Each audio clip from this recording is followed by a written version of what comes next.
Un an à peine après la création de l'État d'Israël, l'Égypte s'engage dans le financement et la formation des Fedayeen, ces groupuscules armés formés afin de répandre la terreur au sein de la population civile israélienne.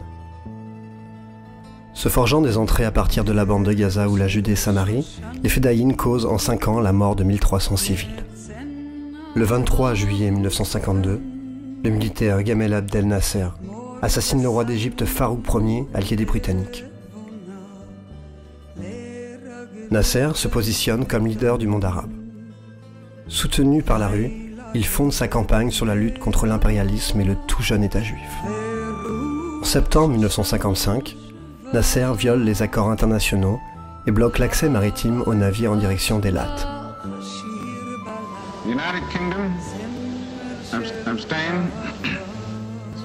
Alors que les Britanniques ne s'étaient pas prononcés positivement lors du vote aux Nations Unies pour la création de l'État juif, ces derniers changent de perception quant à l'utilité d'Israël dans la région.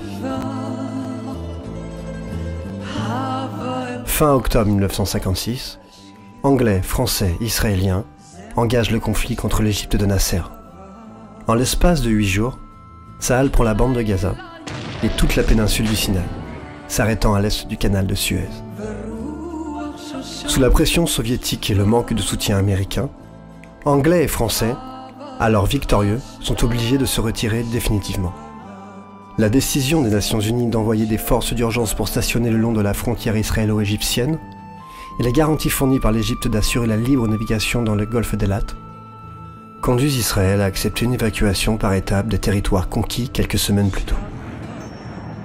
Nasser sera perçu par la rue arabe comme le grand vainqueur de la décolonisation et se positionne ainsi comme leader du panarabisme dans la région.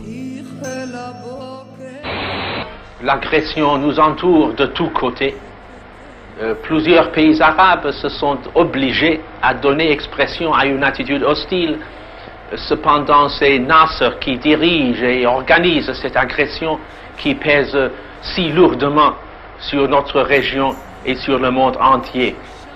C'est lui qui annonce publiquement que l'heure est venue de détruire notre pays, qui est le dernier espoir d'un peuple qui, depuis plus de 3000 ans, joue un rôle historique dans l'élaboration de la civilisation mondiale. La question que nous nous posons est celle de notre survie.